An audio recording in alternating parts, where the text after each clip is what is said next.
proteção de Deus, havendo número legal, declaro abertos os trabalhos da Comissão de Saúde e Saneamento. Começo me desculpando pelo atraso não habitual. Nós tivemos agora uma reunião na presidência da Casa, com todos os deputados, e a reunião acabou extrapolando um pouco o horário. Então, me perdoem a todos aqui e a todos que nos assistem. Ricardo, prazer tê-lo aqui. Ricardo Evaldi, da AEBS. Ata da 5ª reunião ordinária e 4ª reunião extraordinária. Dispenso a leitura das atas, considero aprovadas e solicito à Secretaria da Comissão que encaminhe cópia para os deputados membros. Se algum deputado quiser propor alguma retificação ou emenda, poderá fazê-lo nas próximas reuniões. Leitura do expediente. Solicito a supervisora Leila Ribeiro de Assis que proceda à leitura do expediente. Correspondências recebidas, não houve no período. Proposições recebidas, não houve no período. Proposições distribuídas aos senhores deputados. Projeto de lei número 808, 2019, de autoria do deputado Capitão Assunção, relatoria do deputado Pablo Moribeca, que dispõe sobre a obrigatoriedade das provas de redação e questões dissertativas em concursos públicos, vestibulares e processos seletivos de qualquer natureza, realizados por pessoas surdas, serem corrigidos por profissionais formados em Libras e que a considere como primeira língua. Proposições sobrestadas não houve no período, proposições baixadas de pauta não houve no período. Devolvo a palavra ao presidente.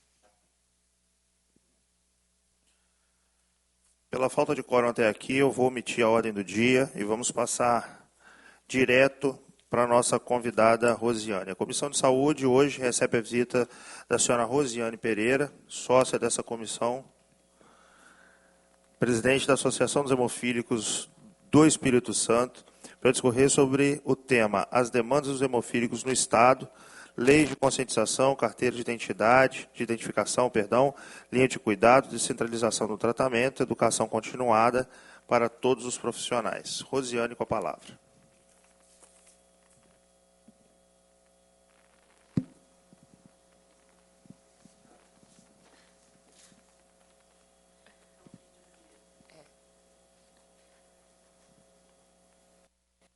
Bom dia a todos. É um prazer, doutor Bruno, me sentir parte dessa casa, porque eu sei o quanto de avanços nós tivemos e o quanto de trabalho nós damos a essa casa, né?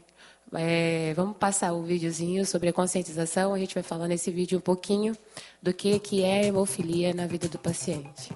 Seja bem-vindo. Neste vídeo, vamos aprender um pouco sobre hemofilia, uma doença que acomete principalmente o sexo masculino e que faz com que o sangue tenha uma quantidade menor de um dos fatores responsáveis pela coagulação. Com isso, os sangramentos levam mais tempo para se resolver. Toda criança gosta de brincar e de fazer atividades que envolvem correr e pular. Eventualmente, acabam se machucando, como aconteceu agora. Na hemofilia A, ocorre uma diminuição de fator 8 circulante no sangue. Já na hemofilia B, a carência de fator 9.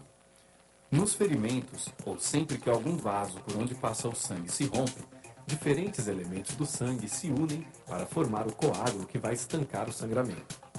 Como a quantidade de fator é deficiente, o coágulo não consegue se formar. Para corrigir este problema, é necessário infundir o fator que está faltando. Nas pessoas com hemofilia, os sangramentos podem ocorrer em qualquer local, mas as articulações, principalmente dos joelhos, tornozelos e cotovelos, são os mais acometidos. Sangramentos musculares em antebraços, pernas e em quadril também são frequentes. Quanto mais tempo se leva para repor o fator, maior será a quantidade de sangue extravasado e de prejuízos à articulação. Algumas atitudes devem ser estimuladas para facilitar a independência e para preservar a saúde. A primeira delas é aprender assim que possível a preparar e aplicar o fator em si mesmo. A segunda é nunca esconder ou ignorar qualquer tipo de sangramento para tratá-lo corretamente. Usar o fator é imprescindível, mas existem outros cuidados que também são necessários. Fazer repouso, usar compressas de gelo, elevar e enfaixar o joelho com uma leve compressão, assim como usar muletas durante algum tempo, são medidas eficientes para acelerar a recuperação. Os sangramentos nas articulações ou nos músculos podem provocar uma limitação dos movimentos naquele local. Com isso, os músculos se tornam ainda mais debilitados e, se nenhuma providência for tomada, a função articular ficará comprometida e poderá favorecer novos sangramentos. É fundamental fortalecer os músculos enfraquecidos, alongar os músculos encurtados e recuperar totalmente o movimento da articulação através da fisioterapia e, posteriormente, através da prática de atividades físicas supervisionadas, para manter e melhorar a dinâmica muscular, articular e a saúde em geral. Vale lembrar que articulações e músculos saudáveis também dependem de uma alimentação saudável. Além de prejudicar as articulações, o excesso de peso interfere em sua saúde geral. Existem atividades que podem ser feitas e outras que não são recomendadas.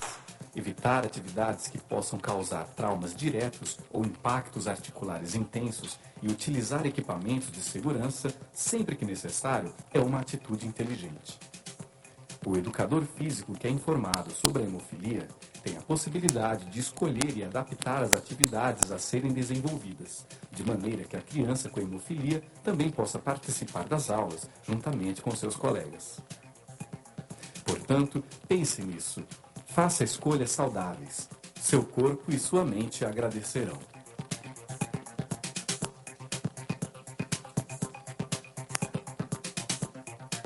Ok.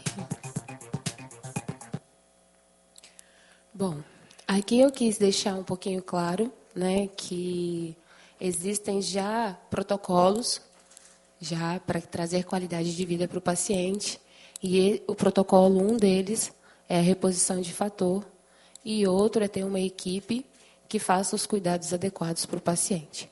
Vamos começar?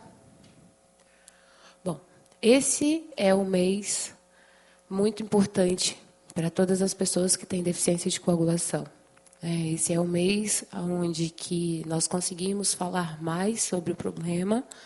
Esse é o mês onde que todo mundo fala a mesma língua sobre a deficiência de coagulação, sobre os problemas enfrentados pela sociedade, sobre todas as dificuldades e sobre as vantagens também, né, sobre as conquistas que tivemos. E, graças a Deus, eu posso assim bater no peito com muito orgulho que o nosso Estado é um Estado que tem olhado com mais carinho e olhado com mais atenção e tá dando mãos para esses pacientes, está dando voz a esses pacientes. Até então, doutor Bruno, a gente não tinha isso. Nós não tínhamos uma assembleia, nós não tínhamos uma secretaria de saúde que acolhia com tanto afeto, né, e que está buscando, de alguma forma, mesmo que aos passos lentos ainda, mas esses passos têm sido dados. Isso é importante. Então, esse é um dos primeiros movimentos que a gente pode dizer assim, nosso Estado está crescendo muito mais do que os outros estados. A gente está saindo na frente. Então, vamos lá. Nosso Estado, a gente tem 4 pontos de atendimento. Isso eu sempre trago aqui, porque é onde que a gente fala que existe alguns buracos negros, né? Esses buracos negros, eles estão nos pontos dos hemocentros regionais. São Mateus, Colatina, Linhares, e aqui não é um hemocentro, aqui é um ponto de atendimento, aqui não é hemocentro. É dentro do hospital evangélico, onde que faz a dispensação de fator. Aqui nós temos 198 pessoas que não têm atendimento adequado. São vidas que estão precisando de acolhimento, são vidas... Eu preciso, doutor Bruno, que faça uma indicação para que a Secretaria de Saúde implemente, pelo menos para agora, um médico responsável para atuar com esse paciente, porque nós temos pacientes, essa semana passada, teve paciente com sangramento gravíssimo. A doutora Jussara aposentou desde novembro, ela trabalhou até dia 31 de janeiro. Dia 31 de janeiro ela parou de trabalhar e os nossos pacientes estão sem nenhuma referência hematológica lá. Então, a gente está com 198 pessoas que não têm nenhum tipo de cobertura para atendimento. É triste, é grave, é muito grave, porque nós temos pessoas que sangram e não marca horário, não marca dia, não marca nada, feriado ou final de semana, e não tem cobertura mais nenhuma. Os pacientes de Linhares, os pacientes de Colatina e os pacientes de São Mateus também estão descobertos, mas ainda a gente tem como fazer algum tipo de atuação aqui. Agora, o sul do estado está completamente deixado. Tipo assim, nós perdemos total referência para atendimento para coagulopatias raras, para hemofilia no sul do estado. Próximo. Mas agora a gente vai falar de coisa boa. Nosso estado já tem foi feito através de um protocolo dessa casa, né? Então, a Lei 11.933, nós já tivemos 2 oportunidades lindas esse mês. A primeira foi semana passada, a segunda é hoje, para falarmos sobre conscientização. Falar sobre conscientização é falar para a sociedade. Eu acho que eu estou cansada de ouvir falar de hemofilia para quem tem o problema, para a família que tem o problema. Eu acho que hoje, mais do que nunca, falar de deficiência de coagulação, falar de hemofilia não é para falar para quem já está vivendo.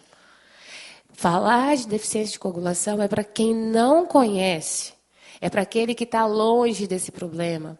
É não esperar que a deficiência de coagulação chegue dentro da sua família ou que você conviva de alguma forma na sociedade. Eu acho que esse mês eu tenho esperado que a Secretaria de Saúde, junto às secretarias de saúde dos municípios, irão fazer pelo menos alguma coisa nesse sentido.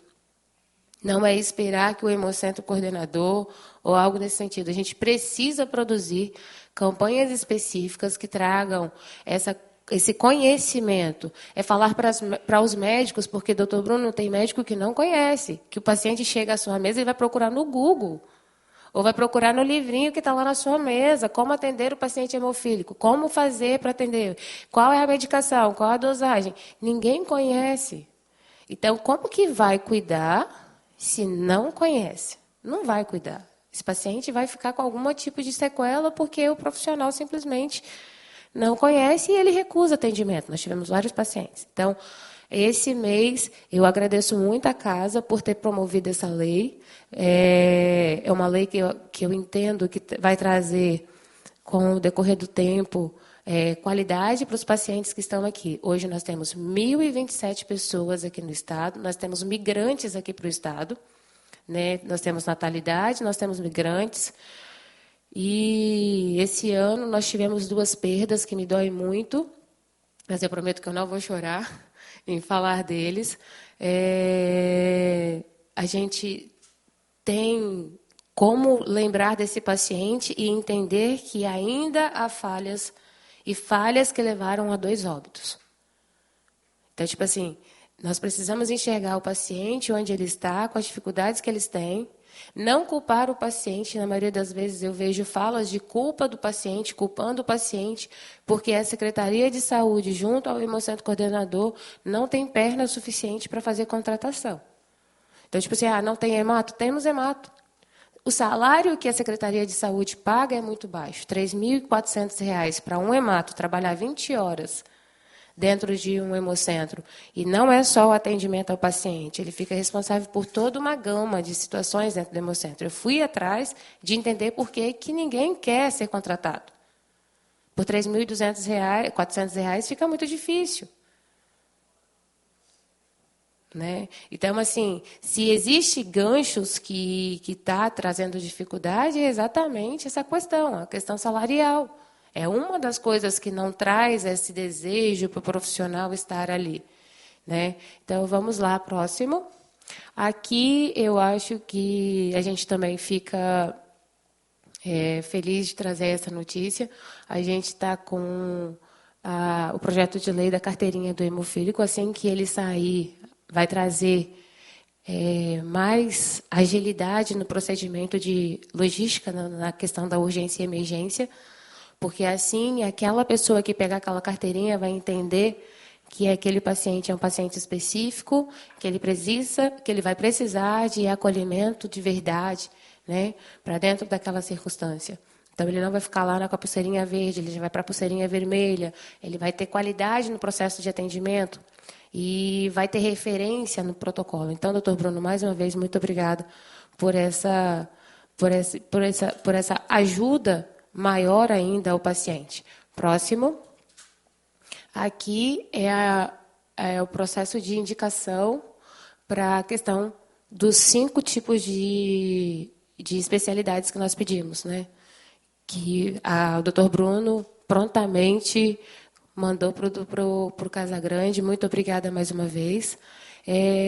Como nós não temos médicos de atendimento dentro dos hemocentros, eu vim até o gabinete do doutor Bruno e pedi que fosse feito uma... Não sabia exatamente como fazer, mas pedi ajuda e prontamente ele logo colocou essa indicação. E essa indicação, eu espero que traga alívio para o paciente quando ele precisar de hemato, de ortopedia, de neurologistas. A gente tem uma gama de profissionais que precisam ser acessados com mais rapidez, porque um sangramento, dependendo da intensidade, pode levar à perda da vida. Então, essa indicação vai salvar vidas também. Próximo. Aqui a gente trouxe alguns sinais do que a hemofilia pode trazer se ela não for cuidada, né? São as manchas, que são visíveis, que na maioria das vezes os nossos pacientes têm, mas a maioria é cobre, né, Pedro? E aqui são rompimentos dos vasos internos, que causa esse tipo aqui, né, de situação, esse inchaço em maior especificidade, e fica bem feio. Aqui a gente... Pode continuar. Aqui, doutor Bruno, é uma outra coisa que eu trouxe. É a equipe multidisciplinar. Hoje, a equipe multidisciplinar, ela tem um efeito que traria qualidade de vida ao paciente. Só que a maioria da nossa equipe multidisciplinar, ela não é equipe multiprofissional, eles não são efetivos.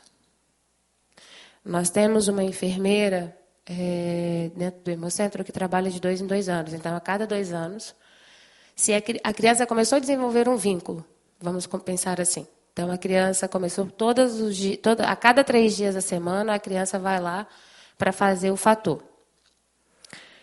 E todo mundo sabe que é infusão, né? É dentro da veinha da criança, não é na epiderme, não é nada, não é subcutâneo.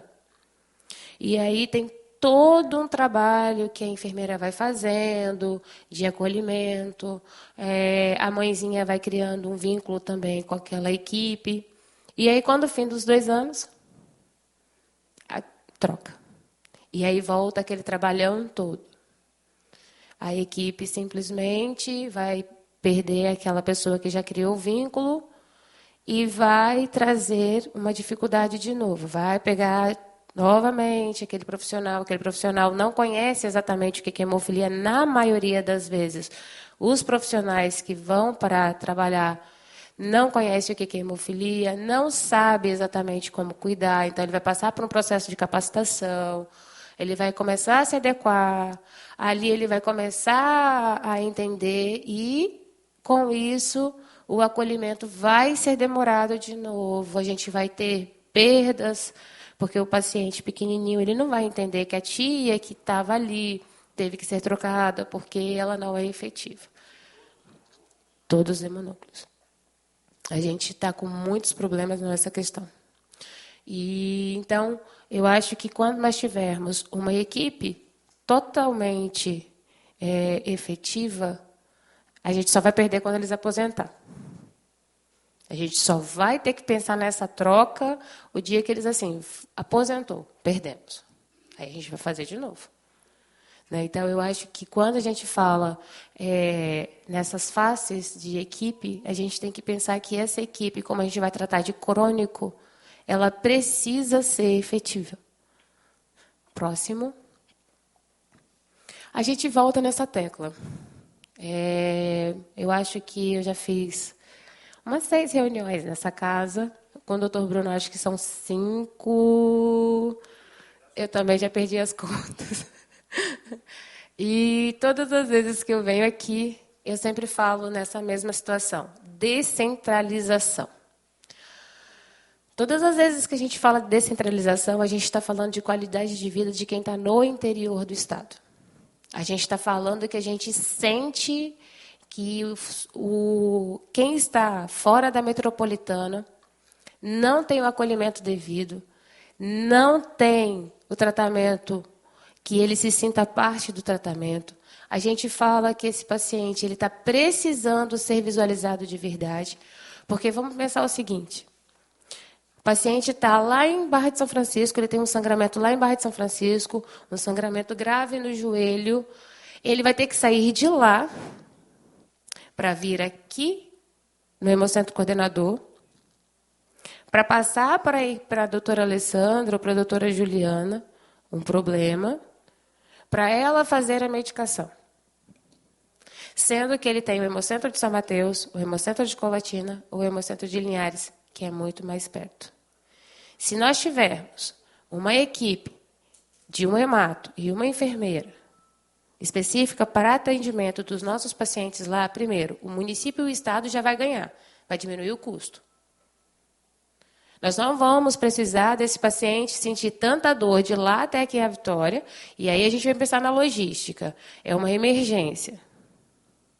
O hospital que tem lá perto para atendimento para hemofilia são hospitais que não têm preparo para atendimento. Nós tivemos uma perda, então eu não estou falando uma coisa que poderia ser errada. Então, se a gente tem, dentro dos hemocentros regionais, um médico hematologista e uma enfermeira, naquele primeiro momento ele passa por aqueles dois.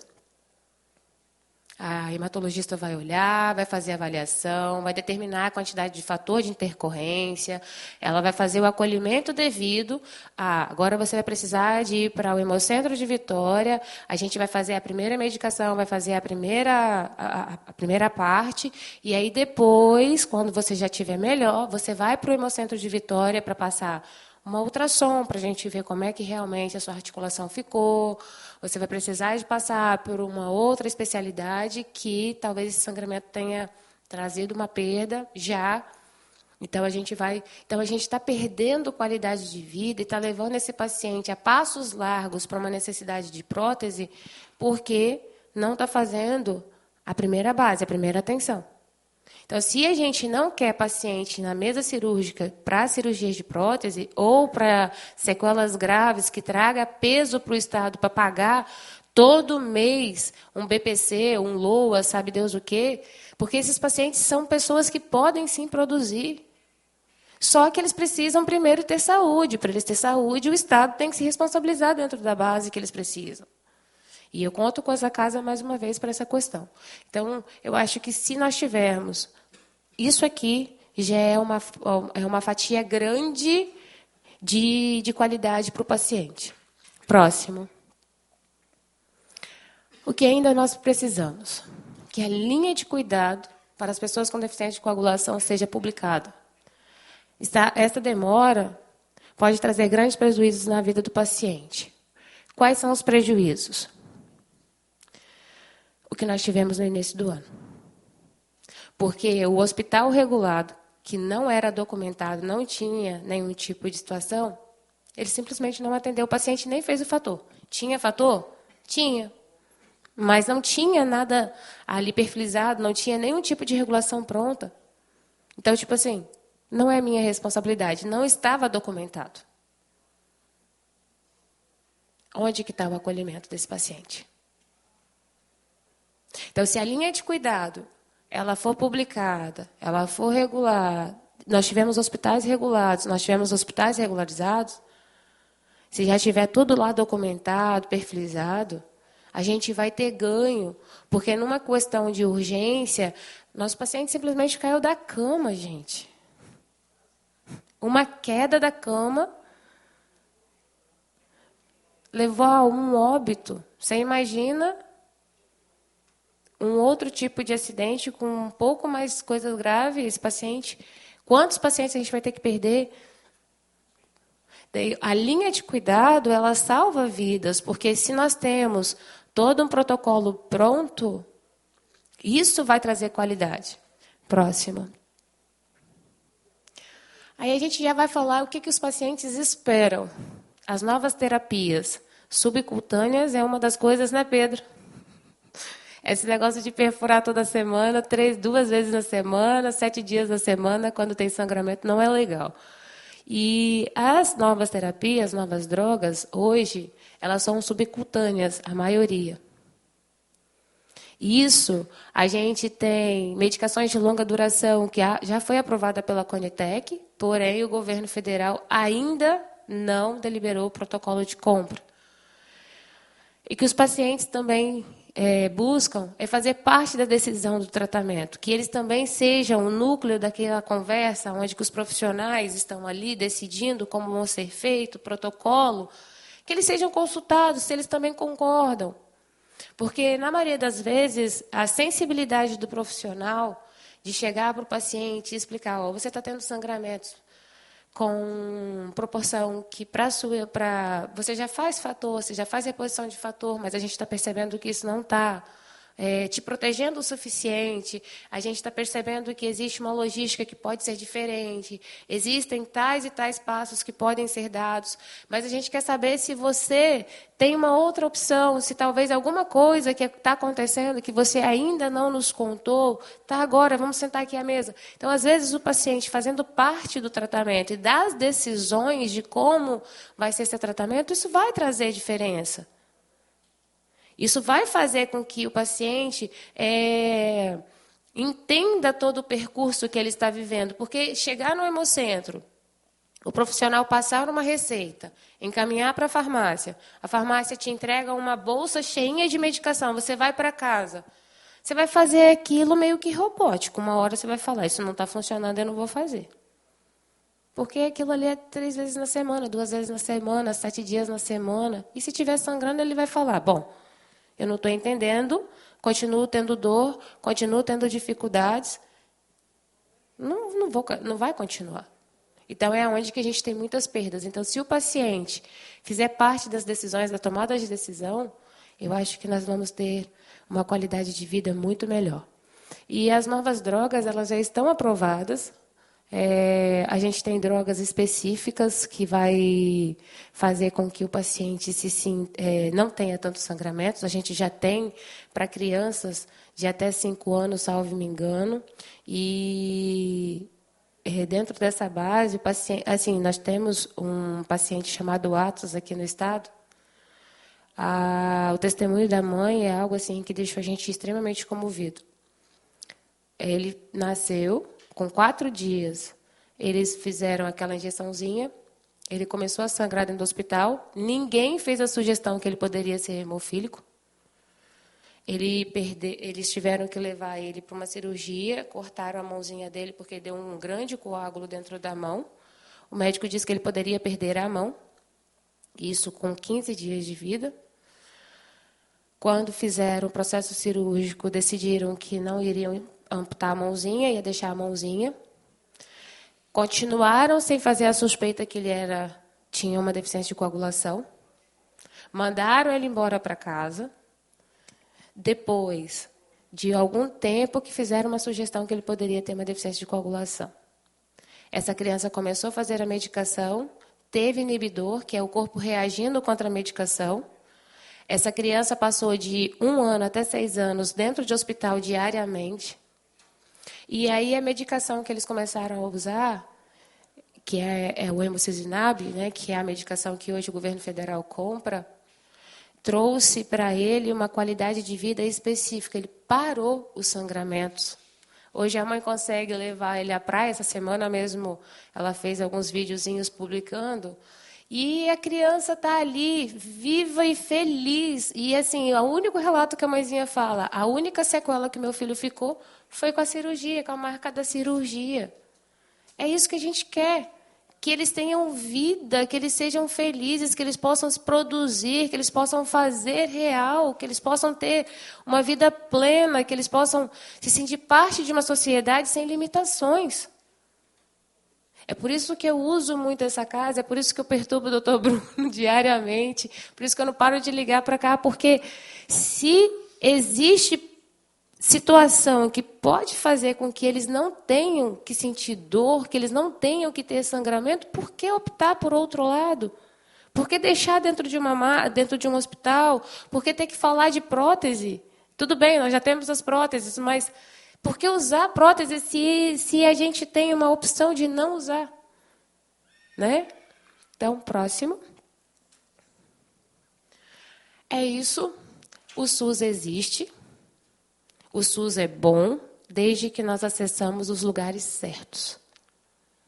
E eu acredito que nós estamos no lugar certo. Eu acho que o SUS é a sociedade.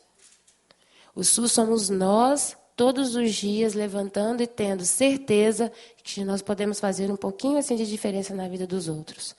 Eu agradeço muito, doutor Bruno. Eu agradeço muito a essa casa, a todos vocês que têm se empenhado todos os dias pela Associação dos Hemofílicos do Espírito Santo. Gratidão.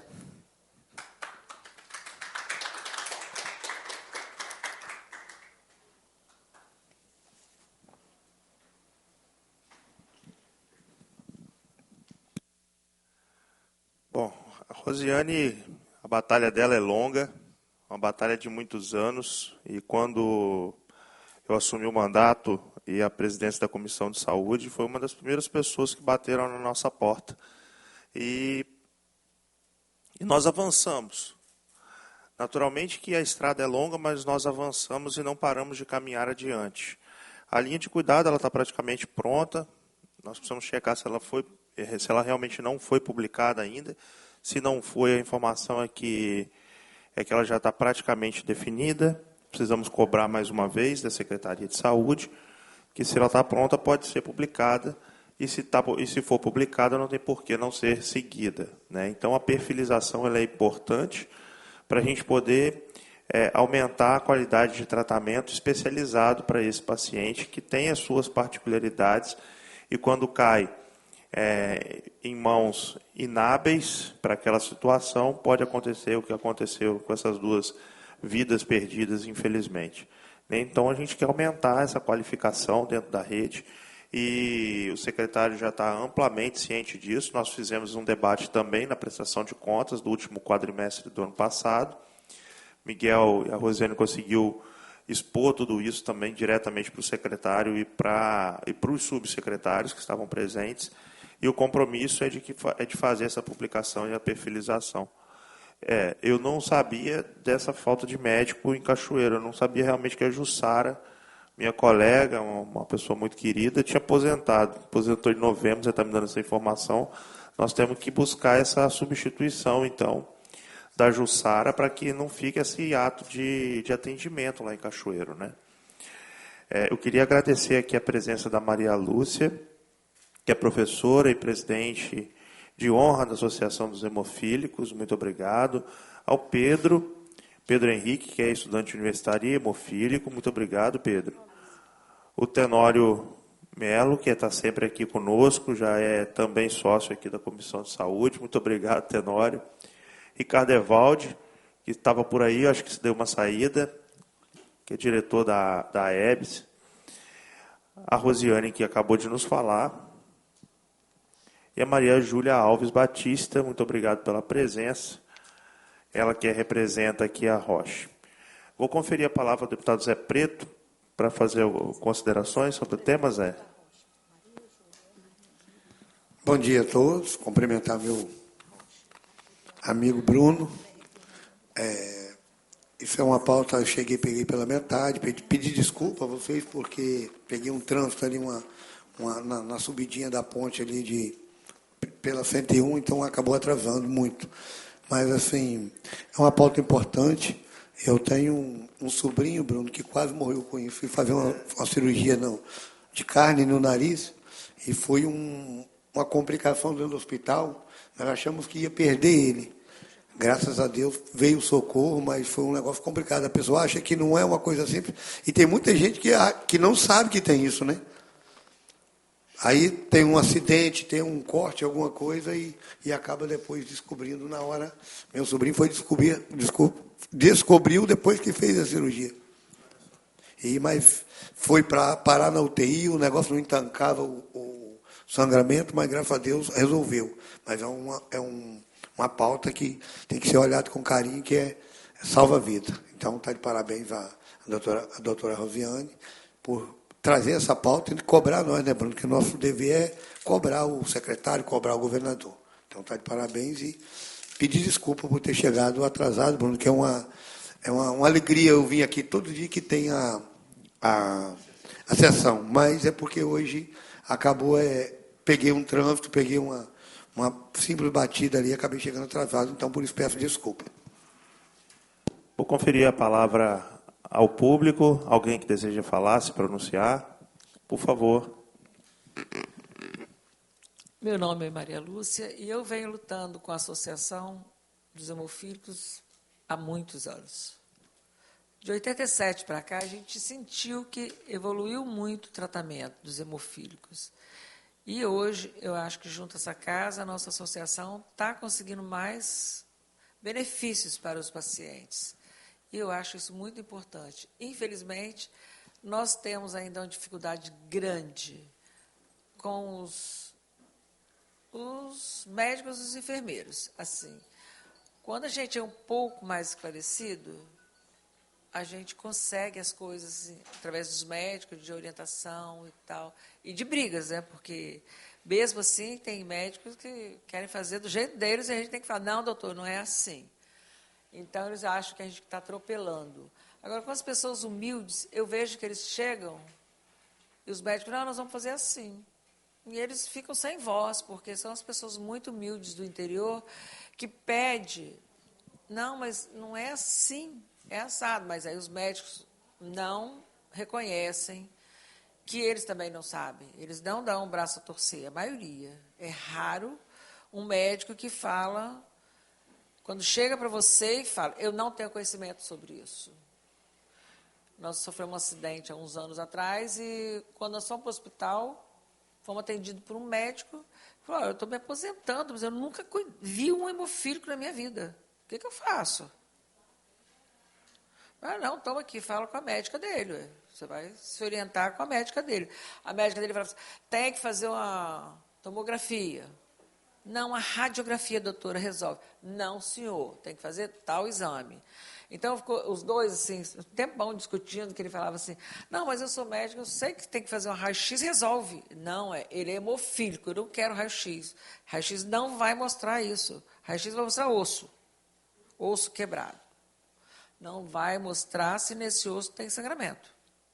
Em volta dele, o que está acontecendo? Então, é perder tempo. Então, é raro você achar um médico que não concorda. Porque a gente sabe que o curso de medicina é difícil. Todas as doenças, eles têm uns 5 minutos, uma aula. Perdeu aquela aula, perdeu. Se ele futuramente se interessar por essa área, ele vai se dá bem, vai adiantar e saber. Mas, fora isso, a maioria não se preocupa com isso, não é a área que ele quer.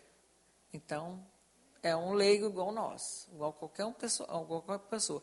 A gente é que tem que estar antenado, né? E, com isso, a nossa associação vem sempre trabalhando bastante. E, últimos anos, a gente tem visto que tem um progresso muito grande. A federação, a associação, entendeu? Então, sempre assim, mostrando que, para qualquer doença rara, tem um caminho. E a nossa associação conseguiu chegar nesse caminho, graças ao nosso presidente, a nossa presidente Rosiane, e os que também pesquisam, que entra na área e explica para os médicos, que eles têm que chegar no médico e falar, oh, eu sou hemofílico. O que é isso? Tem isso que, se não me atender, eu vou ficar sangrando. Não, você não está vendo sangue aí, né? Que para os médicos tem que ver. E para o hemofílico, ele tem que sentir, porque ele sente interno. E é uma dor muito grande. Então, eu tenho que agradecer essa casa e agradecer a Deus e os nossos nos orientando a procurar o recurso certo. E mostrar que as associações merecem respeito e tem que procurar o caminho para acertar todas as doenças, que não é fácil. Obrigada. Maria Lúcia, eu entendo tudo que você colocou e E o nosso trabalho é justamente nesse sentido, né? Como eu falo sempre para a Rosiane, não tem vara de condão. Aqui a gente não vai balançar uma varinha e vai resolver todos os problemas. A gente trabalha bastante e acho que em pouco tempo nós conseguimos mostrar até bastante resultado, né, Rosiane? E tenho certeza de que a gente vai conseguir continuar nessa linha e o ano que vem a gente vai poder estar aqui falando dos resultados que alcançamos no ano de 2024. Você quer falar também? É isso que eu ia falar. Eu acho que não tem varinha de condão, mas existe muito trabalho e muita dedicação. Se nós pudéssemos falar em menos de 2 anos, olha a quantidade de coisas. Então, existe uma varinha de condão meio aí, no meio do sim, porque a quantidade de coisas que o Estado, né, através de muito trabalho, conquistou para o paciente em menos de 2 anos, é muito trabalho. E a varinha de condão existe, sim. Ok. Então, vamos encaminhar para o fim. Com o intuito de levar, na fase das comunicações, com o intuito de levar a Comissão de Saúde para dentro dos municípios, apurar as condições de funcionamento e demandas necessárias, conforme o cronograma aprovado, o colegiado fará as visitas técnicas, dia 22 de 4 de 2024, segunda-feira, 8h30 da manhã, Hospital Padre Humberto de Anchieta. Dia 24 de 4 de 2024, quarta-feira, 15 horas, Hospital São Vicente de Afonso Cláudio. A Comissão de Saúde convida todos para a audiência pública para debater o tema Principais desafios enfrentados pelos agentes comunitários de saúde e agentes de endemias, que será realizado no dia 29 de 4, segunda-feira, às 19 horas, no plenário de Seu Cardoso, nessa Casa de Leis, tendo como proponente o deputado Bruno Rezende. E para concluir, agradeço a Deus, ao nosso gabinete, a Comissão de Saúde, a presidência da área, a diretoria das comissões permanentes, servidores da Engenharia e Tecnologia e repórteres da TV Ares, taquigrafia, sonorização, procuradores e consultor temático. Nada mais havendo a tratar, declaro encerrados os trabalhos dessa comissão e convido os senhores membros para a próxima, que será ordinária no plenário Rui Barbosa, nessa Casa de Leis. Tenham todos uma ótima semana nesse pós-feriado.